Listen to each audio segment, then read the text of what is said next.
오늘 하나님의 말씀은 데살로니가전서 1장 6절로부터 8절의 말씀 되겠습니다. 제가 봉독해 올리겠습니다. 또 너희는 많은 환난 가운데서 성령의 기쁨으로 말씀을 받아 우리와 주를 본받는 자가 되었으니 그러므로 너희가 마게도냐와 아가야에 있는 모든 믿는 자의 본이 되었느니라. 주의 말씀이 너희에게로부터 마게도냐와 아가야에만 들릴 뿐 아니라 하나님을 향하는 너희의 믿음의 소문이 각처에 퍼졌으므로 우리는 아무 말도 할 것이 없노라. 아멘. 어떤 여자가 택시를 타고 가다가 택시 기사에게 물었습니다. 아저씨, 제가 어디로 가자고 했나요? 시누이네 집으로 가자고 했나요? 올케네 집으로 가자고 했나요? 그러자 택시 기사가 룸밀러를 쳐다보면서 대답합니다. 아이고 깜짝이야. 아줌마 언제 탔어요? 사람들은 살아가면서 정신줄을 놓고 사는 경우가 많은데 때로는 우리가 잊고 살아야 할 일도 있지만 잊지 말고 꼭 기억하며 살아야 할 일도 있습니다. 우리가 오늘 새해 첫 주일을 맞이하면서 묵은 과거에 좋지 않은 일들은 잊고 묻어두고 살아야 하겠지만 잊어서는 안 되는, 잊지 말고 기억하며 살아야 할 일들이 있을 것입니다. 그 중에 2021년도를 맞이하면서 지난해에 못 이루었던 것들을 올해에는 우리 성도님들이 꼭 이루어야 되겠다는 그러한 목표와 그런 마음가짐을 가지고 우리가 살아야 할 텐데 여러분들 그렇게 이 새해를 맞이하면서 여러분들의 목표를 주의 은혜 속에서 선한 열매로 맺어가기를 바랍니다. 저는 금년에 우리 교회 목표를 그리스도를 닮는 교회로 정했습니다. 교회들마다 이름들이 제각각이죠. 교회가 위치한 지역 이름을 따서 그냥 단순하게 교회 이름을 지은 교회도 있고요. 어떤 의미의 단어를 가지고 이제 교회 이름을 지은 그런 교회들도 있습니다. 저희 교회는 이 사우스베이 지역과, 사우스베이 하면 이제 잘 모르시는 분들이 있는데, 사우스베이 하면 이제 LA 남쪽에 이 바닷가를 끼고 있는 이 지역인데요. 이제 영어로 베이 하면 이게 이제 만입니다. 만. 우리 한반도가 이제 만으로 되어 있죠. 우리 한국도. 그러니까 이 사우스베이 남쪽 바닷가를 끼고 있는 지역인 맨하탄 비치, 허모사 비치, 레돈도 비치, 그리고 우리 시에도 비치가 있죠. 토렌스 비치 해서 이제 로미타, 팔로스 버디스, 가디나, 칼슨 이런 넓은 지역이 사우스베이 지역입니다만은 이 지역 이름을 따서 사우스베이 그리고 새생명교회, 뉴 라이프 처치 이렇게 지었습니다. 교회 이름을. 굳이 그 교회 이름의 뜻을 해석한다면 그야말로 이 넓은 사우스베이 지역에서 새로운 생명과 같은 교회다. 그리고 예수 믿고 구원받아서 새로운 생명을 얻으시라는 그런 의미로도 설명될 수 있고요. 여러 의미로 교회 이름을, 그 뜻을 생각할 수 있습니다. 그런데 한국 교회들 가운데에서 예담교회라는 이름의 교회들이 많이 있습니다. 인터넷에 찾아보면 예담교회 그러면 지역마다 다 예담교회가 몇 개씩은 있어요. 이 예담교회는 예수님 할 때 그 예자와 닮는다, 닮은 할 때 그 담입니다. 그래서 예담교회. 그 뜻을 굳이 풀이한다면 예수님을 닮는 교회, 그야말로 예수님을 본받는 교회와 같은 맥락입니다. 고린도전서 11장 1절에서 바울이 말했습니다. 내가 그리스도를 본받는 자가 된 것 같이 너희는 나를 본받는 자가 되라. 기독교인이라면 누구나 그렇게 되기를 소원하고 그렇게 살려고 힘쓰기에 주님을 본받자, 예수님을 닮는 교회 혹은 예수님을 닮자는 이 구호가 새삼스럽게 내걸 만한 것은 아닙니다. 그렇습니다. 우리의 영원한 스승이시며 구원이신 그리스도를 바라보며 그분을 본받아 살자는 것은 오늘날 그리스도인들에게 있어서 변함이 없는 목표이며 우리가 죽어 주님 앞에 서는 그 순간까지 끊임없이 계속돼야 할 우리 신앙인의 궁극적인 목표입니다. 그렇다면 그리스도를 본받는다는 것은 무엇을 의미하는 것일까요? 물론 그분의 외모와 말투를 모방한다는 그런 단순한 의미가 아닙니다. 사람들은 자기가 존경하고 흠모하는 사람이 있으면 그 사람을 모델로 삼아서 그의 행동과 삶의 철학을 모방하는 경우가 있습니다. 이는 목회자들의 목회 현장에서도 마찬가지인 것 같습니다. 훌륭한 목회자들의 성공 사례를 보고 그 목회자의 모든 것을 따라가는, 심지어 흉내까지 내면서 목회를 닮아가는 그런 목회자들도 있습니다. 제가 저희 교회를 개척하면서 처음에는 저희 아파트에서 교회를 시작하다가 지금의 이 교회 터를 얻어서 제가 이제 저희 집에서 이제 교회까지 새벽 예배를 인도하기 위해서 차로 운전하면서 매일 같이 와서 새벽 예배를 인도한 적이 있었습니다. 대략 그 걸리는 시간이 그 새벽 시간에는 한 15분 정도 운전을 하고 와야 되는데, 그 짧은 시간에 여기 LA의 라디오 채널 1650, 라디오 서울 이 방송국의 채널을 맞추면 꼭 그 시간대에 목사님들의 설교가 나옵니다. 그런데 그 시간에 설교하는 목사님 중에 꼭 조용기 목사님하고 똑같은 목소리로 설교하는 분이 계셨어요. 뭐 말투나 억양이나 목소리가 너무나 똑같은 분인데 저는 깜빡 속고 그분이 조용기 목사님인 줄 알았어요. 근데 나중에 설교를 마치고 뭐 지금까지 어느 교회 어느 목사님의 설교였습니다 하는 마지막 그 여자 아나운서의 멘트가 나오는데 조용기 목사님이 아닌 거예요. 존경하는 분의 말투와 몸짓을 담는 것이 나쁜 것은 아닙니다만, 그러나 모방을 하고 흉내를 낸 것이라면 좀 다르지 않겠습니까? 그러나 그 목사님은 원래 목소리나 또한 말투나 이런 것들이 원래 그러시기 때문에 저분 조용기 목사님 목소리하고 똑같네 하는 오해를 받을 수는 있을런지 모르지만은, 아무튼 모방이나 흉내가 아닌 본받을 만한 대상을 닮아가는 것은 좋은 것입니다. 그렇다면 우리 예수 믿는 사람들은 누구를 본받아야 하는가? 당연히 우리는 그리스도를 본받는 사람들이 되어야 합니다. 그렇다면 그리스도를 본받는다는 것은 무엇이며 어떻게 하는 것인가? 사도들의 가르침 이후로 그리스도를 본받기라는 목표는 시대와 사람들에 따라서 그 해석이 다양하고 적용하는 방식도 다릅니다. 어떤 이들은 예수 그리스도를 혁명가와 해방자로 이해해서 자신들이 벌이는 해방운동의 모델로 삼기도 하고요. 어떤 이들은 예수님을 자선사업가로 이해해서 예수님처럼 병든 자와 가난하고 소외된 사람들을 찾아가 실제적인 것을 나누는 것이 그리스도를 본받는 최상의 길이라고 주장합니다. 그런가 하면 어떤 이들은 철저한 금욕과 절제를 통한 경건 생활만이 이 타락한 세상에서 순결한 믿음을 지키고 그리스도의 삶을 담는 유일한 길이라고 여겨서 세상과의 인연을 끊고 수도원으로 들어가서 평생 수도성으로 살아가는 사람들도 있습니다. 자, 이처럼 그리스도를 본받는다는 것에 대한 삶의 양식이 저마다 다릅니다.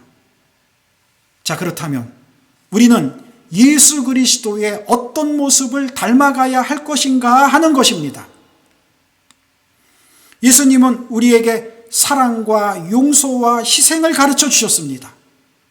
뿐만 아니라 3년이라는 공생애 동안에 하늘나라의 복음을 전하는 전도자의 모습을 보여주셨고, 늘 가난하고 소외된 자들에게 고침과 희망을 선사해 주셨으며, 악에 대해서는 단호한 심판을 내리시는 모습도 보여주셨습니다. 우리는 이런 그리스도의 삶의 방식을 닮아가야 할 것입니다. 바울은 데살로니가 교회 성도들에게 보내는 편지인 오늘 본문 6절에서 또 너희는 많은 환난 가운데에서 성령의 기쁨으로 말씀을 받아 우리와 주를 본받는 자가 되었으니 라고 하며 그리스도를 본받는 삶을 살았던 데살로니가 교회를 칭찬하며 하나님께 감사했습니다. 자, 바울이 데살로니가 교인들의 어떤 모습을 하나님께 감사했을까요? 넓게는 데살로니가 전서 전체에 걸친 바울의 편지 속에서 드러난 그들의 신앙 모습이며, 좁게는 오늘 본문 바로 위에 나오는 3절의 말씀처럼 그들이 가진 믿음의 역사와 사랑의 수고와 그리고 우리 주 예수 그리스도에 대한 소망과 인내의 모습이었습니다. 데살로니가 교회는 결코 평안한 가운데에서 복음을 받은 것이 아니었고 갖은 핍박과 고난 속에서 그리스도의 복음을 받아들였습니다. 그럼에도 그들은 그리스도의 가르침을 따라 주 안에서 서로 사랑하며 말할 수 없는 고난 속에서도 주님께서 다시 오실 것을 소망하며 인내로 그날을 참고 기다리는 아름다움이 있는 교회였습니다. 그리고 이런 믿음의 좋은 소문이 각처에 퍼져서 다른 교회의 본이 되었습니다. 저는 우리 교회 새해 표어를 그리스도를 닮는 교회로 정했다고 했습니다. 이렇게 정한 이유는 우리 교회가 데살로니가 교회처럼 그리스도를 닮는 교회, 아름다운 교회가 되었으면 좋겠다라는 생각에서였습니다. 우리 교회를 방문하시는 분들 중에 교회가 참 아름답고 좋네요 하고 말씀해 주시는 분이 있습니다만은 사실 우리 교회는 참 오래된 교회입니다. 1930년에 지어진 교회입니다. 90년이나 됐습니다. 그러다 보니 교회 내부 시설이 좀 올드하고 앤틱합니다. 이거 리모델링을 해야 되나 하는 그런 생각이 들 때가 많은데요.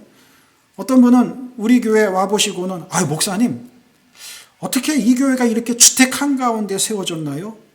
절대로 토렌스 시에서 이 동네가 주택단지라 이 주택 한가운데 여기 교회를 허가를 안 내줬을 때 어떻게 여기 교회가 세워졌죠? 하고 묻는 분이 있는데 그러면 제가 답을 이렇게 해드립니다. 인터넷에 들어가서 토렌스 3 하고 찍으면은 토렌스의 과거 사진들을 볼 수 있는데 90년 전에 이 토렌스 시가 그렇게 크지 않아서 여기 교회가 세워진 이 땅은 그 당시에는 허허 벌판이었을 것이고 여기에 교회가 먼저 세워지고 나서 집이 하나 둘 생겨서 동네가 된 것이라고. 그러니까 이 동네에서 우리 교회가 가장 오래된 건물입니다. 터줏대감입니다. 그러니 누가 우리 교회를 가지고 시청이건 동네 사람이건 나가 들어가라 어떻게 시끄럽다 얘기할 수가 없어요. 그래서 저희 교회는 감사한 거예요. 90년 전에 미국 사람들이 지은 교회를 한국 교회가 이렇게 이어가게 됐으니 우리는 이 감사함을 가지고 우리 교회를 열심히 세워 나가야 할 것입니다. 어떻게 세워 나가야 할 것인가? 그리스도를 닮는 교회로 우리 교회를 세워 나가야 할 것입니다. 이제 우리는 오늘 새해 첫 주일 예배로 오늘 이 말씀을 나누면서 우리는 2021년도에 우리가 함께 이루어 가야 할 과제를 하나 오늘 받은 것입니다. 사랑하는 여러분, 이제 2021년 금년 한 해는 우리 개인들이 그리고 교회 전체가 그리스도를 날마다 가까이 하며 그분을 닮는 그런 삶을 사시기를 소원합니다. 주님께서 오실 날이 점점 다가오고 있습니다. 코비드-19의 이 팬데믹으로 힘든 이때에 우리가 깨달아야 할 것이 무엇이겠습니까? 과거 창세기에서 바벨탑을 쌓았던 바벨탑 세대들의 교만이 하늘을 찌르자 하나님이 바벨탑 건축을 중단시키기 위해서 그들의 언어를 혼잡게 하셨던 것처럼 오늘날 우리 인간들이 그 알량한 과학 문명의 지식으로 교만하여서 하나님을 불신하고 대적하니 하나님이 눈에도 보이지 않는 그 조그만 바이러스 하나를 통해서 인간의 무지와 나약함을 깨닫게 하시기 위해서 이런 코비드-19의 팬데믹을 허락하신 것이 아닌가 생각하게 됩니다. 오늘날의 세대는 이런 인간들의 교만과 더불어 세대가 갈수록 험악하고 죄의 파도는 더욱 높아만 갑니다. 로마서 12장 2절에 보면은 너희는 이 세대를 본받지 말고 오직 마음을 새롭게 함으로 변화를 받아 하나님의 선하시고 기뻐하시고 온전하신 뜻이 무엇인지 분별하도록 하라고 말씀했습니다. 그렇습니다. 우리가 본받아야 할 대상은 이런 세상이 아니라 이 세상을 새롭게 변화시키는 예수 그리스도십니다. 주님이 우리들에게 원하시는 뜻을 따라 주님을 닮는 삶을 사는 것이 금년 한 해 우리가 함께 추구하는 공동 목표가 되기를 바랍니다. 누구보다도 예수님을 가장 가까이에서 모셨고 가르침을 받았던 사도들은 예수님처럼 산다는 것이 무엇인가를 성경에서 계속해서 말씀하고 있습니다. 사도 바울은 편지를 받는 교회들에게 오늘 본문을 통해서 내가 그리스도를 본받는 자 된 것 같이 너희는 나를 본받으라는 말을 여러 차례 반복하고 있습니다. 자, 이 말씀을 잘 생각해 보면 그리스도를 닮는 삶의 모델로 자기 자신을 제시하는 바울을 보게 됩니다. 여러분, 누가 감히 자신을 가리켜 나를 본받으라고 할 수 있겠습니까? 바울의 이 말은 자신의 교만을 드러내거나 바울이 자기 자신을 감히 그리스도와 동등한 자리에 두는 것이 아니라 내가 그리스도를 구주로 믿고 그분을 진심으로 사랑하며 주께서 다시 오실 것을 소망하며 핍박을 견디며 복음을 전하며 사는 것처럼 여러분들도 그렇게 살라고, 그렇게 살아가라고 당부하는 말씀입니다. 사랑하는 여러분, 하나님의 자녀들은 하나님을 닮아야 합니다. 부모들이 자녀들을 보고 이런 말을 가끔 합니다. 자녀들이 부모의 기대에 어긋나면 야, 도대체 넌 누굴 닮아서 이 모양이냐고 화를 내다가도 기분이 좋으면 누굴 닮아서 이렇게 예쁠까? 라고 이렇게 말합니다. 닮긴 누굴 닮습니까? 다 자신들을 닮았지요. 자녀는 어딜 닮아도 부모를 닮습니다. 좋은 면도 부족한 면도 다 닮기 마련입니다. 하나님의 자녀는 하나님과 그리스도를 닮기 마련이고 또 닮아야 합니다. 그리스도를 본받는다는 것은 예수님을 흉내내는 것이 아니라 그분과 연합하여 하나가 되는 것입니다. 예수 믿는 믿음은 고상한 교양 생활이 아닙니다. 그분의 고난에도 죽음에도 그리고 부활과 승리의 영광에도 함께 하나가 되는 삶입니다. 이제 2021년도에 새해가 열렸습니다.